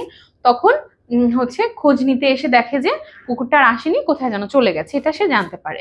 ওকে, এরপরে দেখো, পরদিন সকালে বাইরে এসেই দেখি গেটের বাইরে দাঁড়িয়ে আমার সেই কালকের অতিথি। বললাম, কাল তোকে খেতে নেমন্তন্ন করলাম, এলি না কেন? নেমন্তন্ন মানে কি? নিমন্ত্রণ, ঠিক আছে? নেমন্তন্ন মানে হচ্ছে নিমন্ত্রণ বা আমন্ত্রণ। আমরা দাওয়াত দিই না, দাওয়াত যেটাকে আমরা বুঝি, নিমন্ত্রণ বা আমন্ত্রণটা যুক্ত হয়ে গিয়েছে নিমন্ত্রণ, নিমন্ত্রণ। ওকে, মূর্ধন্য কেন বারবার যুক্ত হয়ে যাচ্ছে? নিমন্ত্রণ, এই যে, ঠিক আছে। দেখো, পরদিন, তাহলে পরের দিন বাইরে এসে, গেটের বাইরে দাঁড়িয়ে আমার সেই কালকের অতিথি, মানে পরদিন সকালে লেখক দেখতে পেলেন যে তাদের গেটের বাইরে হচ্ছে তার অতিথি কুকুরটি দাঁড়িয়ে আছে। বললাম, লেখক তখন তাকে বলল যে কাল তোকে খেতে নেমন্তন্ন বা কাল তোকে খেতে দাওয়াত করলাম, তুই আসলি না কেন? এটা জিজ্ঞেস করছে। জবাবে সে মুখ পানে চেয়ে তেমনি ল্যাজ নাড়তে লাগলো। এখন কুকুরটা জবাব দিতে পারে না, একইভাবে মুখের দিকে তাকিয়ে সে হচ্ছে ল্যাজ নাড়ছে। বললাম, আজ তুই খেয়ে যাবি, না খেয়ে যাস নে, বুঝলি? প্রশ্ন মানে বলছে যে আজকে তুই কিন্তু খেয়ে যাবি, না খেয়ে যাওয়া যাবে না, এরকম করে বলছে। প্রত্যুত্তরে, প্রত্যুত্তরে মানে হচ্ছে উত্তরের প্রতি বা উত্তরের হচ্ছে আমরা ধরো একটা প্রশ্ন আমি তোমাদেরকে করলাম, তোমরা উত্তর দিলা, আবার প্রশ্ন করলাম, আবার উত্তর দিলাম, মানে কি? প্রতি উত্তরে তোমরা হচ্ছে প্রত্যুত্তর করছো, অর্থাৎ প্রশ্নের জবাবে প্রশ্ন উত্তর করছো, ঠিক আছে? প্রশ্নের জবাব করছো, এটাই হচ্ছে প্রত্যুত্তর। সে শুধু ঘন ঘন ল্যাজ নাড়লে অর্থ বোধ হয় এই যে সত্যি বলছো তো। তো কুকুর তো আসলে কথা বলতে পারে না, কিন্তু লেখক তার লেজ বা ল্যাজ নাড়া দেখে বুঝতে পারছে যে আসলে ও মনে হয় এটাই বলছে। লেখক অনুমান করে নিচ্ছে যে ও হয়তো বলছে যে সত্যি বলছো তো, এটা বলছে, অবাক হয়ে বলছে। রাত্রে চাকর এসে জানালে সেই কুকুরটা এসে আজ বাইরের বারান্দার নিচে উঠানে বসে আছে, ঠিক আছে? রাত্রে, ঠিক আছে, কখন? রাত্রে। রাত্রে কে এসে জানালো? চাকর এসে জানালো যে সেই কুকুরটা এসে আজ বাইরের বারান্দার নিচে উঠানে বসে আছে। কুকুরটা এসে কোথায় বসে আছে? বাইরের বারান্দার নিচে উঠানে বসে আছে। বামুন ঠাকুরকে ডেকে বলে দিলাম, ও আমার অতিথি, ওকে পেট ভরে খেতে দিও, ঠিক আছে? বামুন ঠাকুরপো মানে হচ্ছে বামুন বা ব্রাহ্মণ, এরকম বলা হয়, বা ভালো বা হিন্দু ধর্মের উচ্চ গোত্র, ব্রাহ্মণ গোত্রকে এরকম ধরা হয়। এবং বামুন ঠাকুর বলতে মূলত এখানে বোঝানো হয়েছে হচ্ছে রান্নার লোক বা, ঠিক আছে, কাজের লোক এখানে বোঝানো হয়েছে। তো বামুন ঠাকুরকে ডেকে লেখক বলে দিল যে, কুকুরটাকে দেখে বলে দিল কি, ও আমার অতিথি, ওকে পেট ভরে খেতে দিও। পরের দিন খবর পেলাম অতিথি যাননি, আতিথ্যের মর্যাদা লঙ্ঘন করে সে আরামে নিশ্চিন্ত হয়ে বসে আছে। বললাম, তা হোক, ওকে তোমরা খেতে দিও, ঠিক আছে? তো সেদিন তো দেখলেন যে কুকুরটা এসেছে, সেদিন আবার চাকরকে তিনি বলে গেলেন যে ওকে খেতে দিতে। পরের দিন আবার খবর পেলেন যে, দেখলেন যে কুকুরটা এখনো যায়নি, আতিথ্যের মর্যাদা লঙ্ঘন করে সে আরামে নিশ্চিন্ত হয়ে বসে আছে। মানে কি আতিথ্যের মর্যাদা? মানে কি আতিথ্যের মর্যাদা হচ্ছে একটা অতিথি বা একটা গেস্ট আমাদের বাসায় আসলে, ধরো আমরা একটা গেস্টকে একদিনের জন্য দাওয়াত দিয়েছি, সে একদিনের জন্য এসে খুব ভালো করে আমরা আদর যত্ন করলাম। এখন সে যদি একদিনের জন্য এসে 3 দিন 4 দিন থেকে যায়, তাহলে কি আমাদের একটু সমস্যায় পড়ে যাব না আমরা? যে একটা অতিথিকে আমরা একদিনের জন্য যত্নাতি করার জন্য দাওয়াত দিলাম, সে 3-4 দিন আসলো, তখন কিন্তু আমরা আবার তাকে একদিনে যেরকম ভালো মন্দ খাইয়ে হচ্ছে রেঁধে খাইয়েছি, সেরকমটা কিন্তু 3-4 দিন করতে পারবো না। তার মানে কি অতিথির একটা আতিথ্যের একটা মর্যাদা বা একটা সম্মান আছে।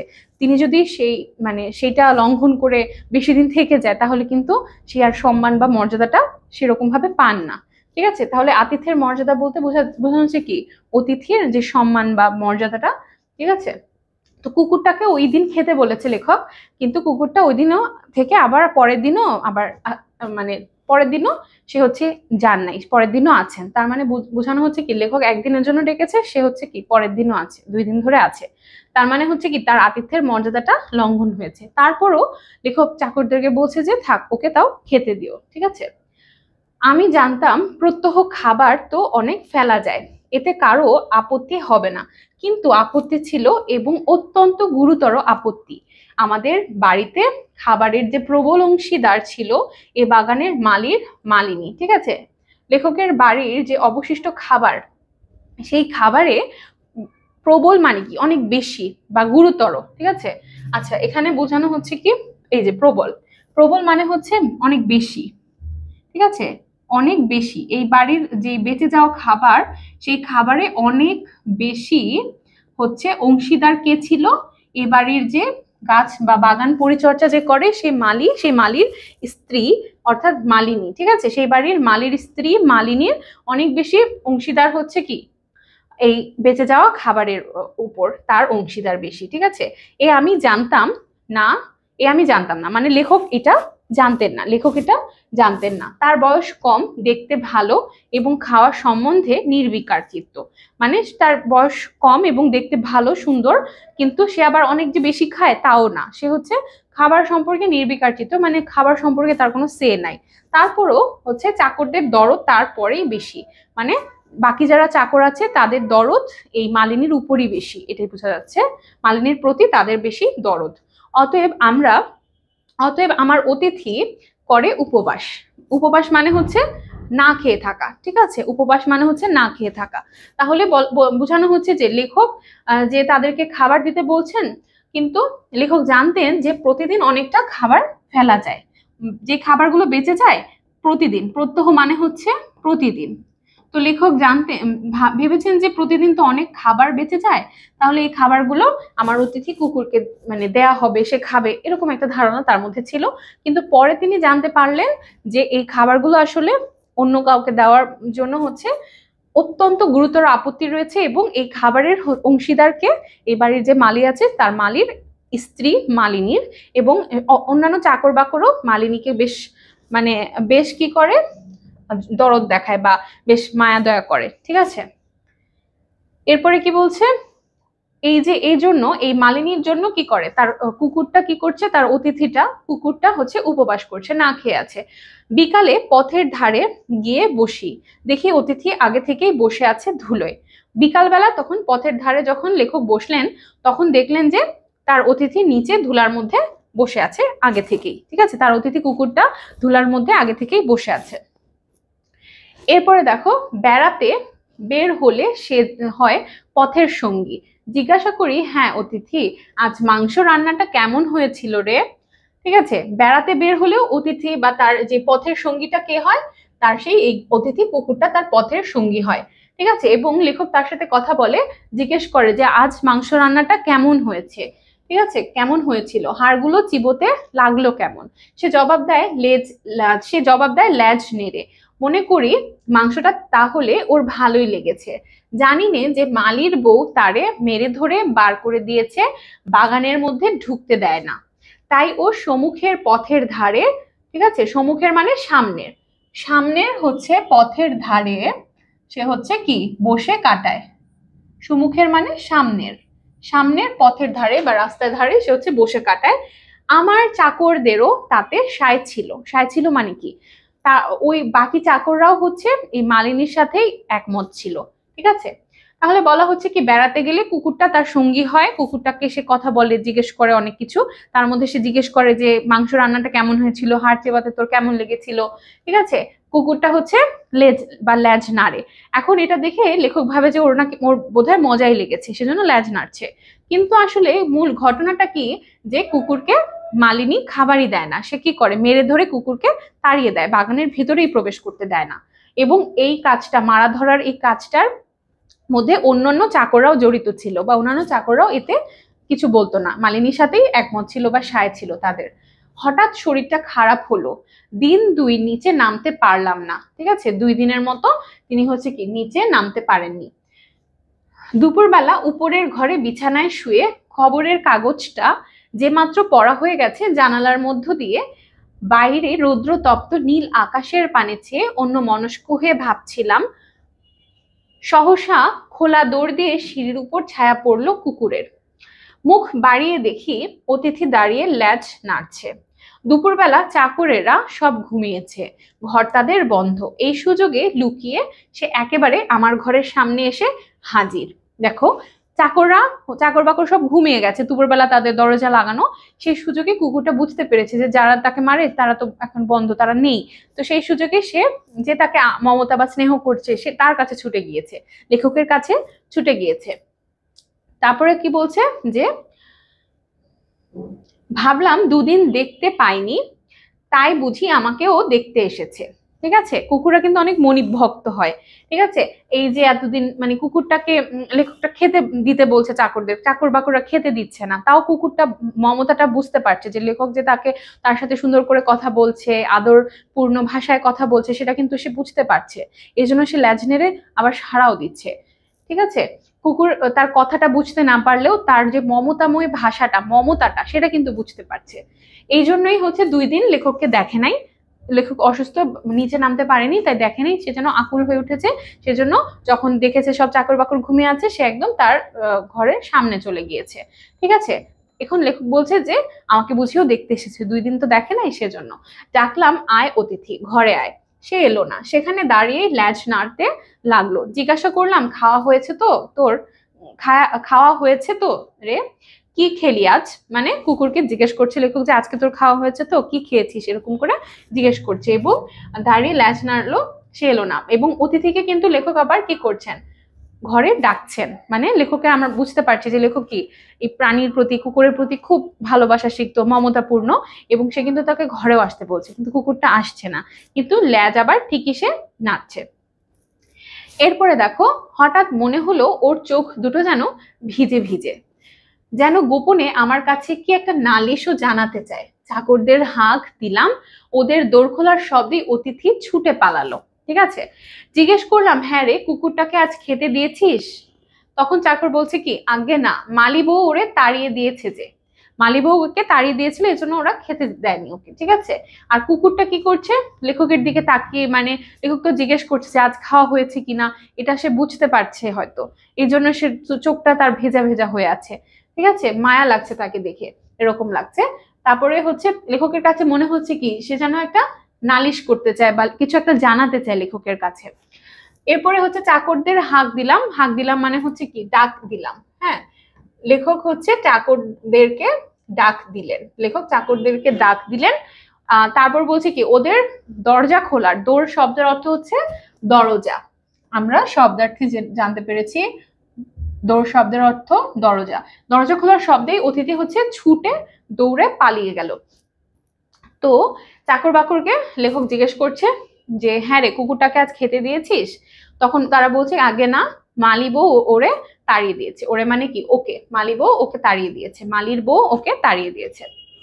আজ তো অনেক খাবার বেঁচেছে। সে সব কি হলো, লেখক জিজ্ঞেস করছে যে আজকে অনেক খাবার বেঁচেছে, ওগুলার কি করেছিস বা ওগুলা কি হয়েছে? তখন বলছে যে মালি বউ চেঁচে পুচে নিয়ে গেছে। চেঁচে পুচে মানে কি, একদম যা ছিল সব একদম সে নিয়ে গেছে। ঠিক আছে, চেঁচে পুচে মানে হচ্ছে অবশিষ্ট যা ছিল কিছু বাকি রাখিনি, সবই নিয়ে গেছে। আমার অতিথিকে ডেকে আনা হলো, আবার সে বারান্দার নিচে উঠানের ধুলোয় পরম নিশ্চিন্তে স্থান করে নিল। মালি বউয়ের ভয়টা তার গেছে। বেলা যায়, বিকাল হলে উপরের বারান্দা থেকে দেখি অতিথি এই দিকে চেয়ে প্রশস্ত হয়ে দাঁড়িয়ে আছে। বেড়াতে যাবার সময় হলো যে। আচ্ছা,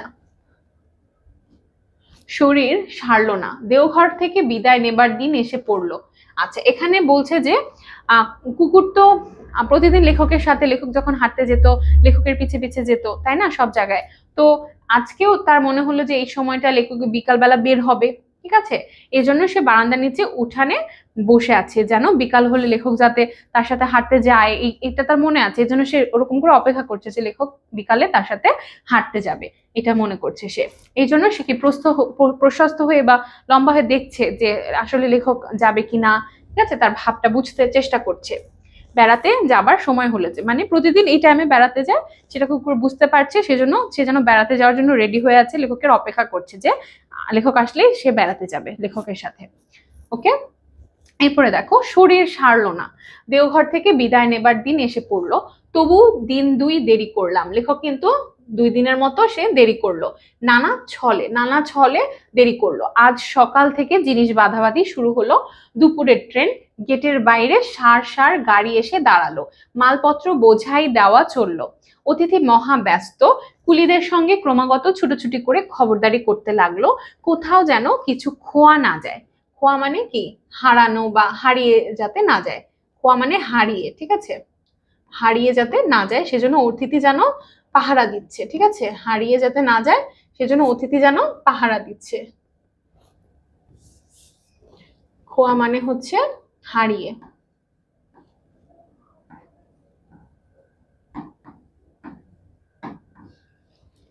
তাহলে কি বললো যে শরীর কিন্তু ওরকমটা সেরে ওঠেনি, দেওঘর থেকে সে হচ্ছে বিদায় নিবে। তারপরও সে হচ্ছে 2 দিনের মতো দেরি করলো নানা ছলে, বা মানে অনেক সময় আমাদের কোনো সময় যেতে ইচ্ছা, কোথাও যেতে ইচ্ছা না করলে আমরা কি করি, আচ্ছা একটু পরে যাব বা এটা সেটা বলে কি করি, দেরি করি। সেটাকে বলা হচ্ছে যে লেখকের যেতে ইচ্ছে করছে না, সেজন্য নানা ছলে সে হচ্ছে যাওয়ার দিনটা পেছালো। তারপরে বলা হচ্ছে কি, আজ সকাল থেকে সে হচ্ছে জিনিস বাঁধাবাঁধি শুরু করেছে, মানে সে চলে যাবে সেজন্য জিনিস হচ্ছে প্যাকিং করা শুরু করে দিয়েছে। দুপুরের ট্রেন, তার ট্রেনটা কখন ছিল?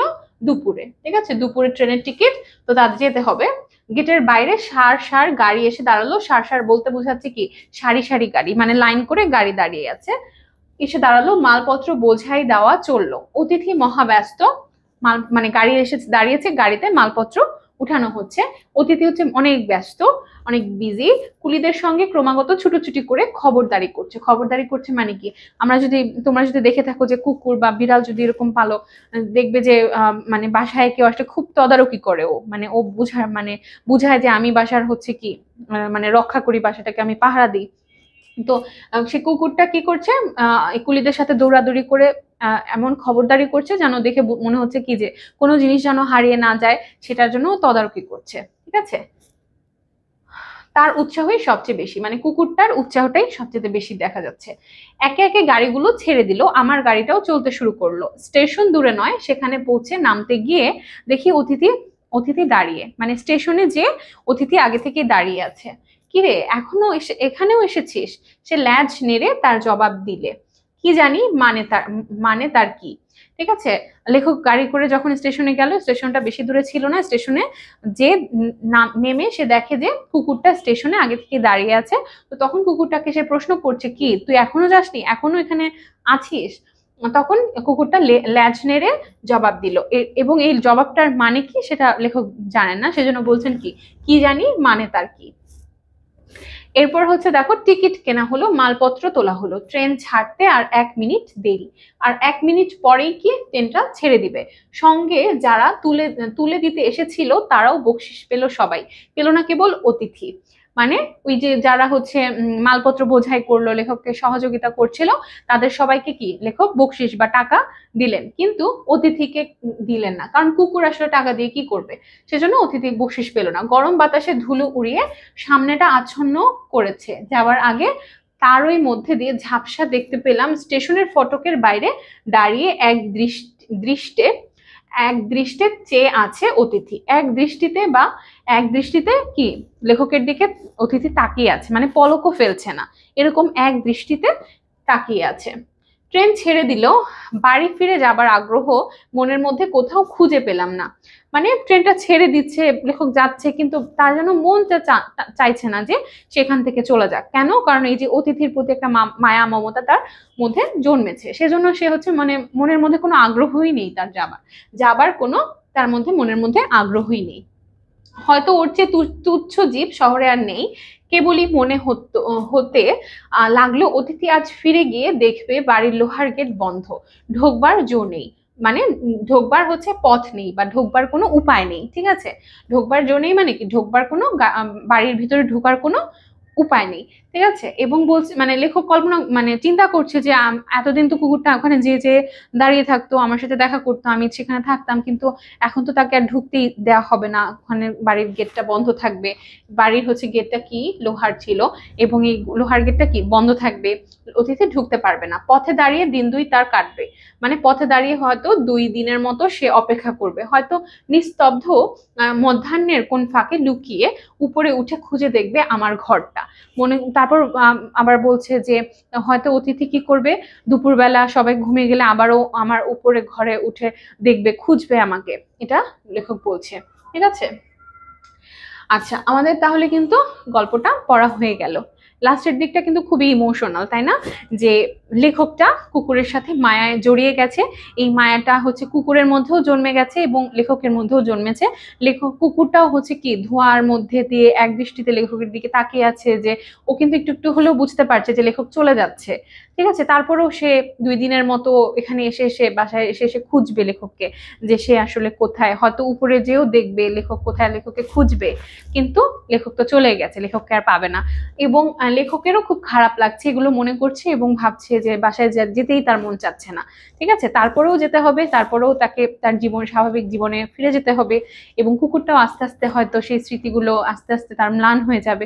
অর্থাৎ খুবই সুন্দর একটা গল্প এবং প্রাণীর প্রতি ভালোবাসা, মায়া, মমতা একটা গল্প। এবং প্রাণীরা এবং জীবরা, যে কোনো জীব বলো, তারা কিন্তু এই মায়া, মমতা, ভালোবাসাটা খুব ভালো বুঝে। তারা আমাদের ভাষা বুঝতে পারছে না যে আমরা কি বলছি, ঠিক আছে, তারা বাংলা, ইংরেজি কোনো ভাষাই বুঝে না, কিন্তু মমতার ভাষাটা কিন্তু তারা খুব ভালো বুঝে। তাদেরকে তুমি যদি আদর করো, মায়া মমতা করো, তারা খুব ভালো সেটা বুঝতে পারবে। ঠিক আছে, গল্পটা খুব সুন্দর ছিল। এটা কিন্তু ক্লাস 8-এ, মানে আমি যখন ছিলাম খুব বারবার এই গল্পটা পড়তাম, খুব ভালো লাগতো এবং শেষের দিকটা পড়লে আমার খুব ইমোশনাল লাগতো, মানে আমি খুব ইমোশনাল হয়ে যেতাম। আচ্ছা, এরপরে দেখো কর্ম অনুশীলন। কর্ম অনুশীলনের মধ্যে কতে বলেছে তোমার অভিজ্ঞতা থেকে একটি ভ্রমণ কাহিনীর বর্ণনা লেখো। হ্যাঁ, আর খতে বলেছে তোমার প্রিয় কোনো পশু বা পাখির কোন কোন আচরণ তোমার কাছে মানুষের আচরণের মতো মনে হয় তার একটি বর্ণনা দাও। আমার কাছে মনে হয়েছে ক নাম্বারটা আমাদের হয়তো চিঠি হিসেবেও আসতে পারে। ঠিক আছে, যেমন এখানে একটা ভ্রমণের বা ভ্রমণ কাহিনীর বিবরণ লিখতে বলেছে। তোমার একটা অভিজ্ঞতা যেটা ভ্রমণ কাহিনী থেকে তুমি অর্জন করেছো, তোমার অভিজ্ঞতা থেকে একটি ভ্রমণ কাহিনীর বিবরণ দাও। মানে তুমি একটা জায়গায় ভ্রমণ করেছো, তোমার সেই ভ্রমণ কাহিনী নিয়ে একটা হচ্ছে অভিজ্ঞতা তোমার লিখতে হবে, এরকম আছে জিনিসটা। কিন্তু আমাদের বৃত্তি পরীক্ষায় কি একটা পত্র লেখার একটা জিনিস আছে, তাই না? পত্র লেখার একটা পত্র লিখতে হবে আমাদের 5 মার্কের জন্য। তো সেখানে একটা সাবজেক্ট এটা হতে পারে যে তোমার বন্ধুকে তোমার একটা ভ্রমণ কাহিনী উল্লেখ করে, ভ্রমণ কাহিনীর অভিজ্ঞতা শেয়ার করে একটা চিঠি লিখো বা পত্র লিখো, এরকম আসতে পারে হয়তো। এই মানে আমরা আসলে বাংলা বইয়ে যা যা পাবো এবং যে যে টপিক যেটার সাথে রিলেটেড হবে আমরা কিন্তু সেটা পড়ে নিব, যেহেতু আমাদের অনুচ্ছেদ নেই আমাদের ব্যাকরণে বা নির্মিত অংশে। তাই আমরা এই ভ্রমণ কাহিনীটা বাংলা প্রথমে পেয়েছি, তো কি হয়েছে, আমাদের এই টপিকটা কিন্তু আমাদের পত্রতে দিয়ে দিতে পারে। সেজন্য আমরা একটু খেয়াল রেখে এটা একটু পড়ে নিব। ঠিক আছে, এটা একটু লেখার চেষ্টা করব। চিঠি লেখা তো খুবই সহজ, নিজেই সুন্দর করে বানিয়ে ভ্রমণ কাহিনী নিয়ে একটা তুমি চিঠি তোমার বন্ধুকে পাঠানোর জন্য লিখবে। ঠিক আছে, এরপরে দেখো অনুশীলনীর সমাধানে আমরা চলে যাব। দেখো, বাত ব্যাধিগ্রস্ত রোগীরা কখন ঘরে প্রবেশ করে? বাত ব্যাধিগ্রস্ত মানে হচ্ছে বাতের রোগে আক্রান্ত এই রোগীরা কখন ঘরে প্রবেশ করে? তারা হচ্ছে সন্ধ্যার পরে, সন্ধ্যার পূর্বে, বিকালবেলা, গধূলি বেলা। তারা হচ্ছে কি করে, সন্ধ্যার পূর্বেই কিন্তু ঘরে প্রবেশ করে। ঠিক আছে, এটা আমরা গল্পে পেয়েছি। শরৎচন্দ্র চট্টোপাধ্যায় ডি.লিট উপাধি পেয়েছেন কোন বিশ্ববিদ্যালয় থেকে? আমরা পড়েছিলাম যে কলকাতা বিশ্ববিদ্যালয় থেকে জগত্তারিণী স্বর্ণপদক পান এবং ঢাকা বিশ্ববিদ্যালয় থেকে ডি.লিট উপাধি তিনি পেয়েছিলেন। ঠিক আছে, দেখো আমরা যদি লেখক পরিচিতি ভালো করে না পড়তাম এটা কিন্তু পারতাম না। এরপরে দেখো, আতিথ্যের মর্যাদা লঙ্ঘন বলতে কি বোঝানো হয়েছে? কোনো তিথি না মেনে কারোর আগমন। তিথি মানে হচ্ছে সময়। ঠিক আছে, সময়। কোনো তিথি না মেনে কারো আগমন মানে যখন তখন যে কোনো সময় তুমি একটা মানুষের বাড়িতে গেলা, সেটা হচ্ছে আতিথ্যের মর্যাদাটা লঙ্ঘন হয়। ঠিক আছে, মাত্রাতিরিক্ত সময় আতিথেয়তা গ্রহণ করাকে, মানে অতিরিক্ত সময় তুমি সেখানে অতিবাহিত করছো, অতিরিক্ত সময় সেখানে থাকছো, তাহলে সেটা হচ্ছে আতিথ্যের মর্যাদা লঙ্ঘন হবে। অবাঞ্ছিতভাবে কোনো অতিথির অধিক সময় অবস্থানকে। ঠিক আছে, এটাও এই সময়টাকেই বোঝাচ্ছে যে মানে অযথা তুমি অনেকক্ষণ সেখানে হচ্ছে অধিক সময় অবস্থান করছো বা অধিক সময় থাকছো, তাহলেও কিন্তু তোমার আতিথ্যের মর্যাদাটা লঙ্ঘন হবে। তাহলে আমরা কিন্তু এখানে 1, 2, 3 সবগুলোই উত্তরে পাচ্ছি, তার মানে আমাদের উত্তর সঠিক 1, 2 ও 3। এরপরে দেখো, উদ্দীপকটি পড়ে নিজের প্রশ্নগুলোর উত্তর দাও। বাবা মার আদুরে 2 ছেলে রাহি ও মাহি এবার ক্লাস 2-তে পড়ে। ওদের বাবা একদিন ছোট্ট একটা খাঁচায় একটা ময়না পাখি কিনে ওদের উপহার দেয়। সেই থেকে সারাক্ষণ দুই ভাই প্রতিযোগিতা করে পাখিটিকে খাবার দেওয়া, পানি দেওয়া, কথা বলা আর কথা শেখানোর আপ্রাণ চেষ্টা চালাতে থাকে। কিন্তু একদিন সকালে দেখে ইঁদুর এসে রাতে পাখিটাকে মেরে ফেলেছে। সেই থেকে যে তাদের অঝোর ধারায় কান্না, কেউ আর থামাতেই পারে না। আজও সেই ময়নার কথা মনে হলেও ওরা কেঁদে ওঠে। ঠিক আছে, এটা আমাদের উদ্দীপক। 4 নম্বরে বলেছে উদ্দীপকে অতিথির স্মৃতি গল্পের যে ভাব প্রকাশ পেয়েছে তা হলো 1 নাম্বার পশু পাখির সাথে মানুষের স্বাভাবিক সম্পর্ক, পশু পাখির সাথে মানুষের স্নেহপূর্ণ সম্পর্ক। আর 3 নম্বরে বলছে কি ভালোবাসায় সিক্ত পশু পাখির বিচ্ছেদ বেদনায় কাতরতা। ঠিক আছে, ভালোবাসায় সিক্ত পশু পাখির বিচ্ছেদ বেদনায় কাতরতা, এই 3টা আমাদের অপশন। নিচের কোনটি সঠিক? 1 ও 2, 1 ও 3, তারপরে হচ্ছে 2 ও 3, 1 2 3। ঠিক আছে, আমাদের কোনটা সঠিক হবে? দেখো এখানে কি বোঝাচ্ছে যে রাহি ও মাহি তার বাবা তাকে কি করেছে, বাবা হচ্ছে ছোট একটা পাখি কিনে উপহার দিয়েছে। রাহি মাহি প্রতিযোগিতা করে পাখিটিকে যত্ন করছে, আদর করছে, কথা শেখানোর চেষ্টা করছে, কিন্তু সকালে দেখে যে ইঁদুর এসে কি পাখিটাকে মেরে ফেলেছে। সেই থেকে তাদের কান্না এবং কেউ আর থামতে পারে না। কেন কান্না কেঁদেছে? কারণ পাখির প্রতি তাদের একটা মায়া মমতার একটা সম্পর্ক গড়ে উঠেছিল, তাই না? আজও সেই ময়নার কথা মনে হলে ওরা কেঁদে ওঠে। আচ্ছা, তাহলে এই আজও তাদের এই ময়নার কথা মনে আছে এবং তার সেই স্নেহ ভালোবাসার কথা তারা ভুলতে পারেনি। তাহলে পশু পাখির সাথে মানুষের এই স্বাভাবিক সম্পর্কটা প্রকাশ পাচ্ছে, পশু পাখির সাথে মানুষের স্নেহপূর্ণ সম্পর্ক, হ্যাঁ এটাও প্রকাশ পাচ্ছে। ভালোবাসায় সিক্ত পশু পাখির বিচ্ছেদ বেদনায় কাতরতা, হ্যাঁ তাদের যখন বিচ্ছেদ হয়েছে, পাখিদেরকে মেরে ফেলেছে যখন ইঁদুর, তার মানে কি বিচ্ছেদ হয়েছে ছেড়ে, ছোট ছোট বাচ্চা দুটোর সাথে পাখিটার, এই বিচ্ছেদে তারা হচ্ছে কি বেদনায় কাতর। ঠিক আছে, এবং অতিথির স্মৃতি গল্পেও কিন্তু আমরা এই বিষয়গুলো দেখতে পাচ্ছি। উদ্দীপক এবং অতিথির স্মৃতি দুইটাতেই এই বিষয়গুলোর মিল রয়েছে। তাহলে আমাদের উত্তর হচ্ছে 1 2 ও 3। এরপরে দেখো উক্ত সাদৃশ্যপূর্ণ ভাবটি নিচের কোন চরণে প্রকাশ পেয়েছে? এই যে আমরা উদ্দীপকে যে উদ্দীপক দেখলাম, সেটার সাথে সাদৃশ্যপূর্ণ যে ভাব, সেটা হচ্ছে কোন চরণে প্রকাশ পেয়েছে? দেখো বাড়ি ফিরে যাবার আগ্রহ মনের মধ্যে কোথাও খুঁজে পেলাম না। খতে বলেছে আতিথ্যের মর্যাদা লঙ্ঘন করে সে আরামে নিশ্চিন্ত হয়ে বসে আছে। গতে বলছে অতএব আমার অতিথি করে উপবাস, আজ তুই খেয়ে যাবি না খেয়ে যাস নে, বুঝলি? দেখো এই দুইটাতে মোটামুটি খাওয়ার কথা হচ্ছে ইঙ্গিত করছে। ঠিক আছে, আর হচ্ছে তোমার খতে হচ্ছে আতিথ্যে বা মানে আতিথ্য গ্রহণের ব্যাপারটাকে এখানে ইন্ডিকেট করছে। কিন্তু কতে বোঝা যাচ্ছে কি, কতে বোঝা যাচ্ছে যে বাড়ি ফিরে যাবার আগ্রহ মনের মধ্যে কোথাও খুঁজে পেলাম না, মানে লেখক পশুটাকে ছেড়ে, ঠিক আছে, কুকুরটাকে ছেড়ে বাসায় যেতে চাচ্ছে না, তার মনটা চাইছে না সেখানে যেতে, বাসায় ফিরে যেতে। তাহলে তার মনে অবশ্যই দয়া মায়া, তার প্রতি ভালোবাসার সম্পর্কটা আছে বলেই তো এমনটা হয়েছে, তাই না? তাই জন্য হচ্ছে এটাই আমাদের উত্তর হবে যে বাড়ি ফিরে যাওয়ার আগ্রহ মনের মধ্যে কোথাও খুঁজে পেলাম না। শেষ হয়ে গেল আমাদের অনুশীলনীর প্রশ্নগুলো। আর আমরা কিন্তু এক্সট্রা কোনো এমসিকিউ সলভ করছি না, কারণ পড়ানোর সময় আমরা খুব ভালো করে ছোট ছোট প্রশ্ন কোথা থেকে আসতে পারে ভিতরের লাইনগুলো আমরা বুঝে এসেছি। তাহলে আমরা যদি এইভাবে পড়ি তাহলে আমাদের আলাদা এমসিকিউ পড়ার দরকার হবে না। আর আমাদের অবশ্যই বেশি বেশি প্র্যাকটিস করতে হবে। তাই জন্য আমরা সৃজনশীল, এখানে আমি অনেকগুলো সৃজনশীল দিয়েছি, এই সৃজনশীলগুলো তোমরা নিয়ে এগুলো বাসায় নির্দিষ্ট সময়ের মধ্যে লিখে শেষ করবে এবং দেখবে যে তোমরা পারছো নাকি নির্দিষ্ট সময় শেষ করতে। ঠিক আছে, তাহলে তোমাদের প্রিপারেশনটা হয়ে যাবে। দেখো ক নম্বরে হচ্ছে মহেশ দরিদ্র বর্গা চাষী গফুরের অতি আদরের একমাত্র সার, কিন্তু দারিদ্র্যের কারণে ওকে ঠিক মতো খড় বিচুলি খেতে দিতে পারে না। জমিদারের কাছে সামান্য খড় ধার চেয়েও পায় না। নিজে না খেয়ে থাকলেও গফুরের দুঃখ নেই, কিন্তু মহেশকে খাবার দিতে না পেরে তার বুক ফেটে যায়। সে মহেশের গলা জড়িয়ে ধরে কাঁদতে কাঁদতে বলে, মহেশ তুই আমার ছেলে, তুই আমার আট সন প্রতিপালন করে বুড়ো হয়েছিস, ঠিক আছে, তোকে আমি পেট পুরে খেতে দিতে পারিনি, কিন্তু তুই তো জানিস আমি তোকে কত ভালোবাসি। মহেশ প্রত্যুত্তরে গলা বাড়িয়ে আরামে চোখ বুজে থাকে। ঠিক আছে, এটা হচ্ছে কি গরুর আদরের ভাষাটা। কুকুরের আদরের ভাষা আমরা গল্পে দেখেছি কি ল্যাজ নাড়ে।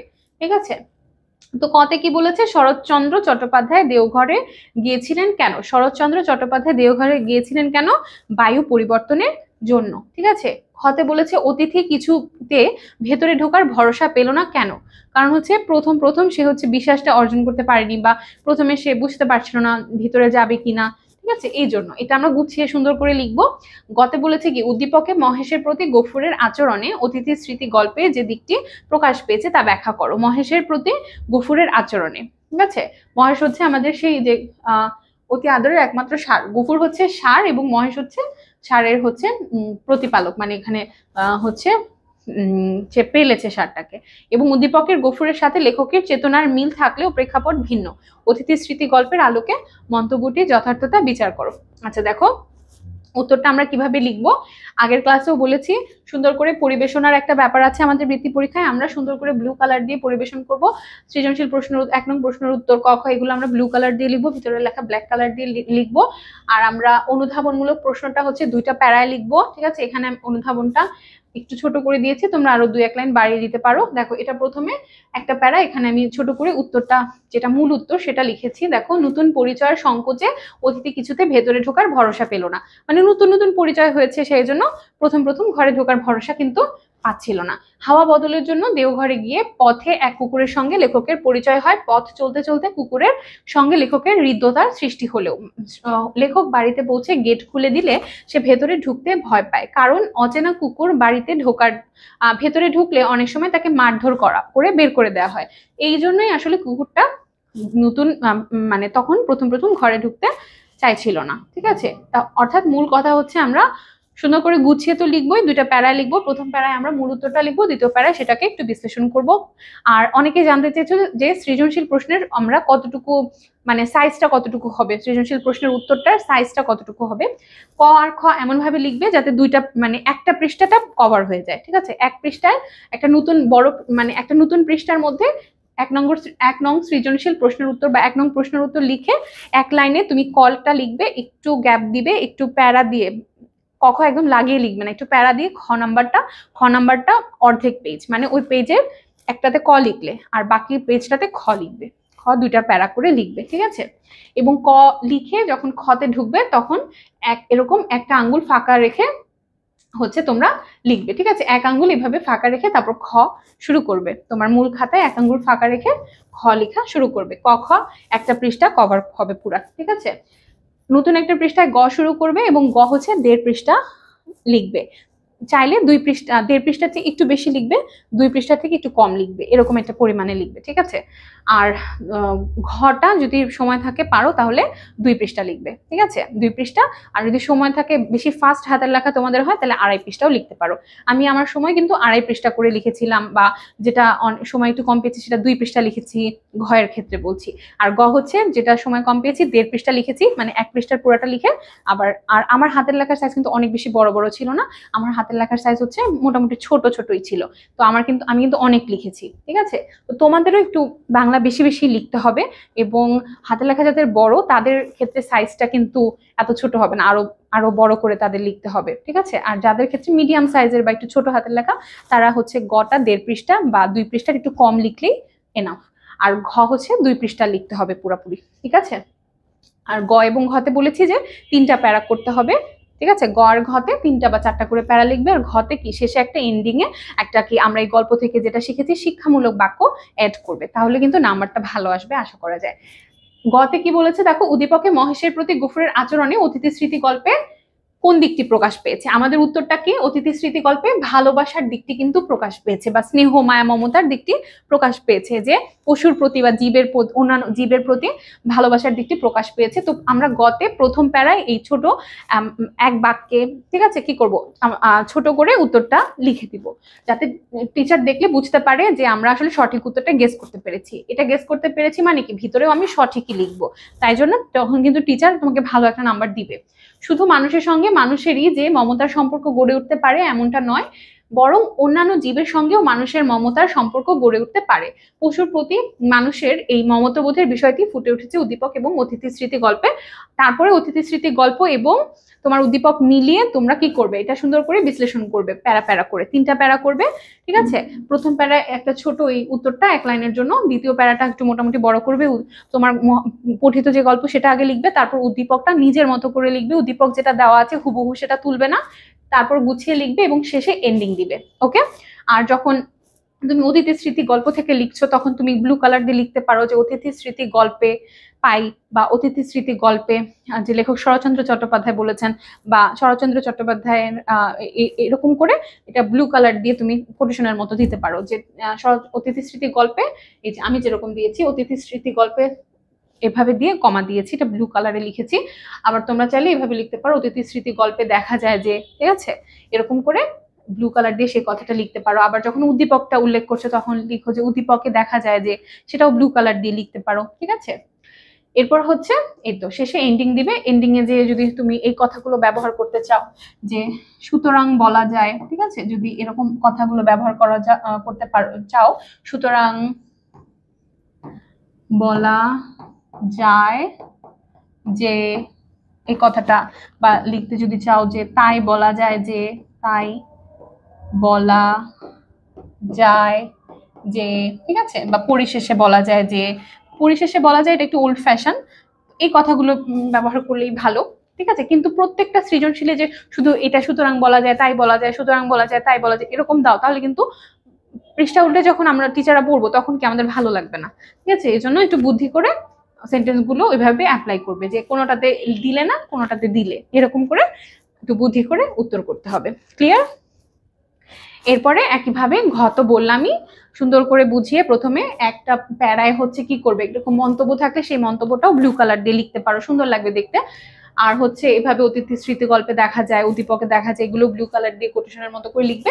এরপরে সুন্দর করে বিশ্লেষণ করলে, ঠিক আছে, একটু ইনফরমেটিভ করে লিখবে, উল্টাপাল্টা হাবিজাবি লিখে শেষ করবে না, সুন্দর করে বুঝে উত্তর করবে এবং শেষে একটা শিক্ষামূলক একটা বাক্য দিবে, ঠিক আছে। ঘতে অবশ্যই শেষে শিক্ষামূলক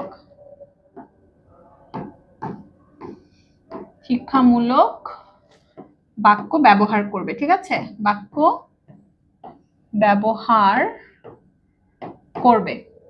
বোঝা গেল? এটা অবশ্যই করবে, দেখবে তোমাদের মার্কটা অনেক ভালো আসবে। ওকে, এটাই। আমি আর গুলো হচ্ছে সৃজনশীল দিয়ে দিয়েছি, এগুলো তোমরা পড়ে পড়ে সুন্দর করে সলভ করবে, ঠিক আছে। এরকম করে সৃজনশীল 3, 4, 10টা মনে হয় টোটাল দিয়েছি, এগুলা তোমরা বাসায় সুন্দর করে প্র্যাকটিস করবে, ঠিক আছে।